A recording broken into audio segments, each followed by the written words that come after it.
In an old town I lived in at one point, there was this super old woman and her husband who lived across the street from me. The woman was rather tall and skinny, with long but well-kept hair down to her shoulders, as white as the snow. Her husband didn't look much different, only he was a man and his hair was short. Every time I would walk by their house during the day, the woman would almost always be sitting in her chair at the main window of her living room, just looking out onto the street and at whoever would pass by, occasionally with her husband standing behind her doing the same. Although their behavior was somewhat odd, never have I ever felt a creepy vibe from them. Whenever I would pass by their house and see them, we would always smile and wave at each other. They honestly seemed like a very sweet couple, and it was always a pleasure to see them. That being said, it would come at no surprise that I was absolutely heartbroken the moment I had heard that she had passed away. I felt especially sorry for her husband. I couldn't imagine what he could have been going through, losing his best friend at such a critical age. A couple days after the news, I looked out of my window and saw all of their belongings set up in the front of their garage. It looked to be what I assume was their children selling the stuff in a garage sale. But I didn't see the husband anywhere. I wasn't sure if he was sent to some sort of old folks' home or something. And so curious me walked across the street to my friend's house, which was right next to the former couple's house, to talk with her about the whole situation. I didn't go and talk to their children because I felt like it would be rude or out of place, as I technically didn't know them. I walked into my friend's house and sat down to talk with her along with the neighbor who was also there. Here's a condensed version of the conversation. "I can't believe what happened to her. She seemed like such a sweet lady," I said. "I know. My kids loved her," my friend said. "Hopefully they don't dump her husband into some garbage long-term care facility. I really hope he's doing all right." My friend and our neighbor froze and looked at each other. "Her husband?" the neighbor says with a confused look on her face. "Yeah. How long have they been married?" I ask. My friend, seemingly horrified over my question, leans toward me and says, "Her husband has been dead for over 4 years now." Endless waves of chills shook my spine. The fact that I had not only seen a real ghost, but also that we'd exchanged waves and smiles was terrifying. But in a way I felt happy that the woman was now reunited with her husband. To date, the old woman's husband was the only ghost I've ever seen. May both of them rest in peace.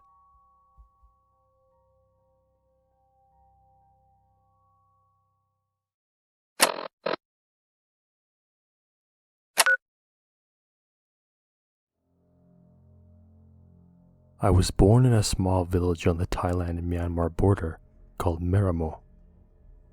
My family has been living in Canada for over 10 years now, but we all still firmly remember completely unexplainable things that happened to us back in our country. This is a story from my mother, who is in her 60s now, which she experienced while traversing a certain stretch of jungle located in our village. For background information, our people are now mainly Christians, but a number of old traditional beliefs and superstitions still exist among us.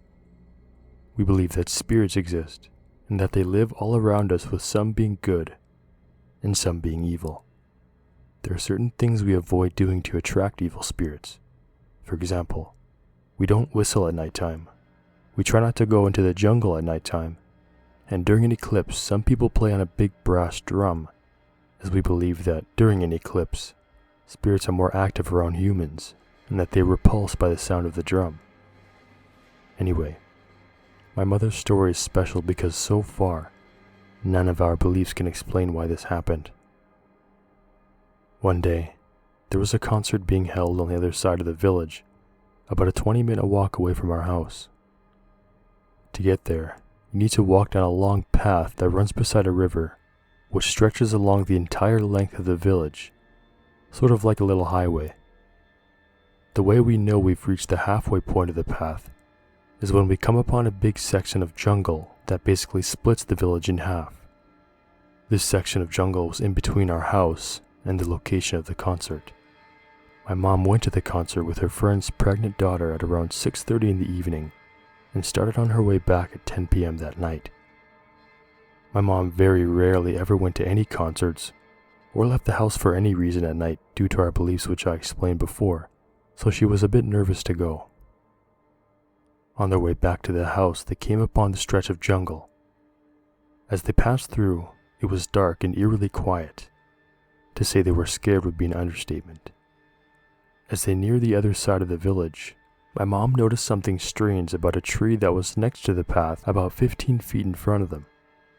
She put her arm out to stop her friend's daughter from taking another step, and they both stood there, staring at this tree. All of a sudden, this massively tall tree somehow starts to slowly bend itself over the path, making this horrible creaking and squeaking sound as it bent. My mom and her friend's daughter started to scream and beg the tree to bend back again, as it basically had formed a wall of branches and leaves, trapping them inside the now pitch-black jungle. Fearing for the safety of her friend's pregnant daughter as well as herself, my mom had no idea what else to do in that sort of situation, so she began to pray. After about 5 minutes, the tree began to go back to its original position. As soon as it did, my mom and her friend's daughter made it back to the house as fast as they could. After that event, they never went anywhere at night unless they were in a group of at least 5 people. As for my mom, let's just say that was the last concert she ever went to.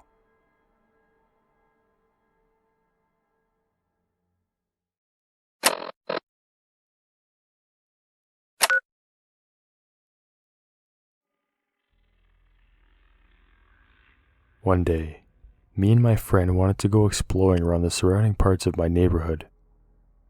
We lived in a suburban town in western Pennsylvania, and nothing really bad happens around here. I was about 16 at the time of this event and remember it vividly. So, on this day, we heard about an abandoned house right across the highway that has been deserted for years. Being young and adventurous at the time, my friend and I were excited to check out this place. We rode our bikes to where the house was located. The house was semi-covered by overgrown trees and vines, and the house was an eerie gray color. We parked our bikes behind the house to where the backyard was so we wouldn't be seen by any neighbors. This house was surrounded by 4 other houses that were being lived in. The back door was cracked open already, so we didn't have to break anything open to get inside. Right as we walked through the back door, we were welcomed to the kitchen, which was destroyed by water damage and mold. Luckily, we brought masks and gloves to protect us from the smell and everything we touched in this home. Miscellaneous items were scattered everywhere across the floor and down the hall which leads to the front door. This house is a 2-story house with an unfinished basement and looks like it was built in the mid-1900s. One thing I noticed when walking through the first door was that lots of the furniture and decor were still present in the house, which was odd. It seems like whoever lived here has completely left everything the way it used to be, other than probably a few things because the interior of the house was still decently bare.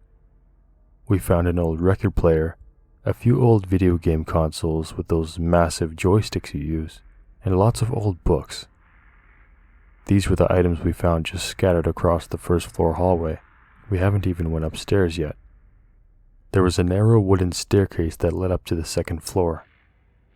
When walking up it, the silence was broken by the overwhelming sound of the creaking of the stairs. At the top, there were 2 rooms on either side of the stairs, each almost identical and symmetrical to each other. My friend and I decided to enter the left room to see what's inside. The first thing I saw when entering was a massive gloss black piano in the middle of the floor. I was not sure why there was a piano upstairs and not on the first floor, but it was cool, yet ominous to see this. The thick carpet the piano sat on was a dark red color. Everything in this room was scattered across the floor as well. Most of the items were kids' toys and magazines, so I assumed that a whole family used to live here. Also, The one window that faces the backyard where we left our bikes was open when we walked in. This was odd, but not surprising. The entire time here, I just had a gut feeling that we weren't alone, even though we have at least glanced into every room, and this house has been for sale since 2006. This is where things escalated almost immediately. My friend was searching through the bookshelves across the room while I was looking at the piano. I wanted to lighten things up, since we both felt slightly uneasy being here due to the state of the house it was in, so I wanted to play a tune on the piano. I play a few notes to some random song that I don't remember, but I was interrupted by a loud crash coming from downstairs. It sounded like something from the basement, which staircase was right below the staircase to the second floor, if you can picture what I mean by that. We both stood silently looking at each other in disbelief until moments after, we hear loud stomping running down the hallway on the first floor coming towards the second floor staircase. Whatever this was, it sounded like it had big boots on, and the whole house shook after each foot smashed into the floor as it ran through the hallway. There were no voices or screaming coming from whatever it was. It was just running after us. We hear it continue to run at full speed through the house and up the creaky stairs. My friend and I were freaking out and had to make a decision fast. Whatever this thing was, it wasn't stopping at all on its way up to us. We remembered that the window next to us was open, so our only solution to getting out safely was to jump out the window. From the moment I started playing the piano to when we jumped out the window after hearing someone chasing us happened within mere seconds. Luckily, our bikes were right below where we jumped out, and all I could think about was getting out and across the highway as fast as possible. I got slightly hurt after jumping out the second-story window, but my adrenaline was through the roof, and I wasn't thinking about it in the moment. My friend was right behind me the whole time, thankfully. We both got on our bikes and left. I was shook to tears the whole ride back home. To this day, I still have no idea what was in this house that chased us. We never heard the back or front door open, and everything in this house creaks, so we would have heard it. This was in the house the entire time we were there, and I don't know how we didn't see anything. I have a great feeling that this wasn't human, but who knows? I will never forget this day, ever.